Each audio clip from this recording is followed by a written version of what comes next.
I was speaking at a conference in Pasadena, mid-90s. And there was like 600 people in the audience. It was a very big conference at a big hotel in Pasadena. And I was a keynote speaker on Saturday morning. I spoke for 2 hours. And about a week before the conference, Norio Hayakawa, who Bill probably knows, Norio Hayakawa, and Gary Schultz were putting it on. And the name of it was called Need to Know Seminar. And Norio and Hayakawa and Gary Schultz put on the best shows. I mean, it was sensational. It was really a really interesting event. They had great speakers, and it was a great event. But Norio and Gary called me about a week before the event and said, we're going to go over to the hotel just to look around. You want to go with us? I said, yeah, sure. So we go over to the hotel, and so Norio says to me, he says, well, what kind of a presentation are you going to do, and what do you need? Do you need a chalkboard or a slide projector or what? And I said, no, I'm not going to do any of that. I said, just give me a table. I want a long table so I can lay all the paperwork out. And I want to be like a teacher, just the chair at the table on the stage. And I just want to talk to the audience. And so Norio said, well, I'll tell you what we'll do. We'll put a camera behind you, a video camera behind you. We'll have a guy on a bar stool sit behind you, and right here, so that when you pick up a document, they can zoom in on it and everyone can see it in the ballroom, because it'd be closed circuit television. So it worked out good. I did 2 hours that morning, had a great time, and it worked perfect. And so the guy was sitting right behind me with the camera right here. And afterwards, toward the end of the evening, when we were getting ready to leave, the cameraman said, Jordan, would my wife and I would like to have you come over and have dinner with us tonight. We live right here in Pasadena. I said, sure. And so he and I are sitting in the front room. His wife's in the kitchen fixing dinner.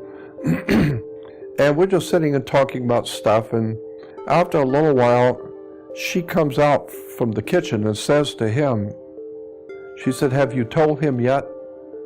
And he said, no, I didn't tell him yet. I wasn't going to tell him till after dinner. And I said, tell me what? And he said, well, I might as well tell you now.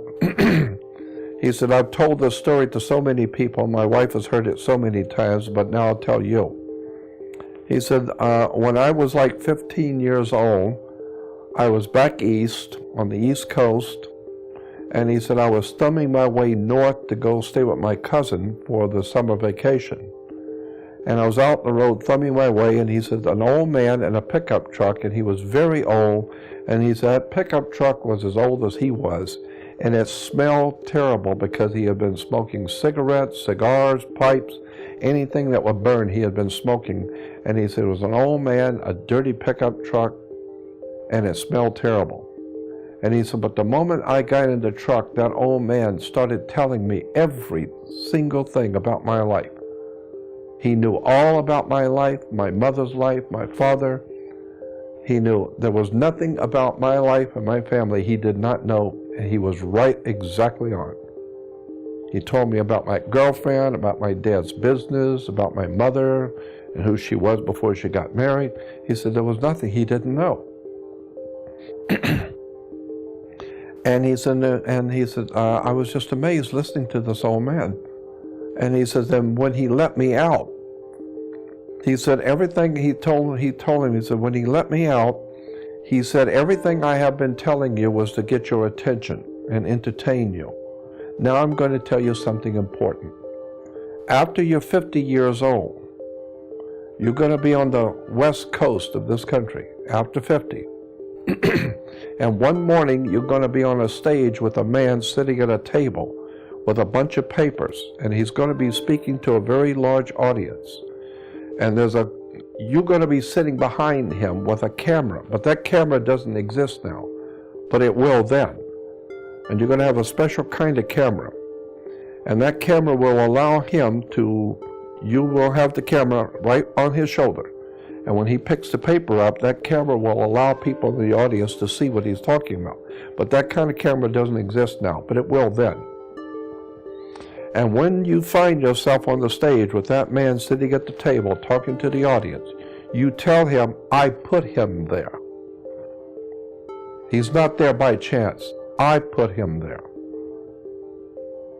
So that he doesn't think it was his idea. You tell him that I told you that you would be behind him with the camera and he's going to be sitting at a table with papers, and that I put him there so that he will know nothing he does is by chance. I put him there. He does what I tell him to do. And he said, so I've told everybody, I've heard this story for years, people I've told. And he said, but it wasn't until this morning when I'm sitting there on the damn stage with you and the camera.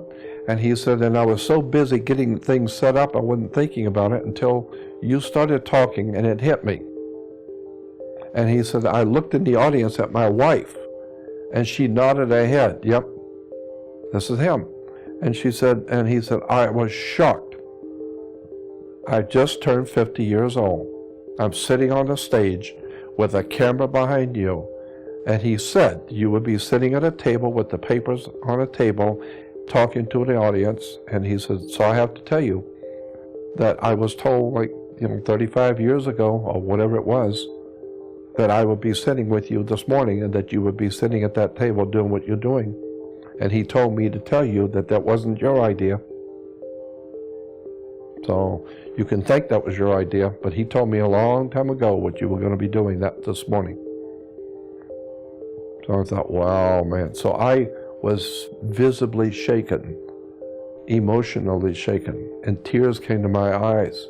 I got up and left. I walked out. He was upstairs. I remember walking down at night, and I took a long walk, and he came out to walk with me. And there were tears in my eyes because I was scared. That was frightening to me. And I said, I don't understand. He said, I don't either. I'm just telling you what the old man said. I don't know how to explain it either. But he told me that you're going to be doing what you were doing, and I would be sitting behind you with a camera. And when that happened, he told me to tell you that it wasn't your idea. He put you there this morning. So I thought, wow, what a trip.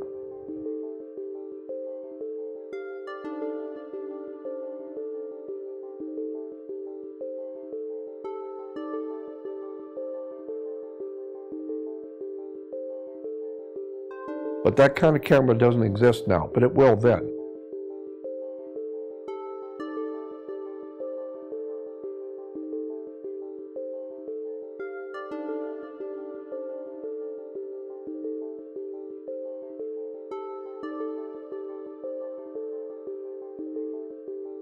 But that kind of camera doesn't exist now, but it will then.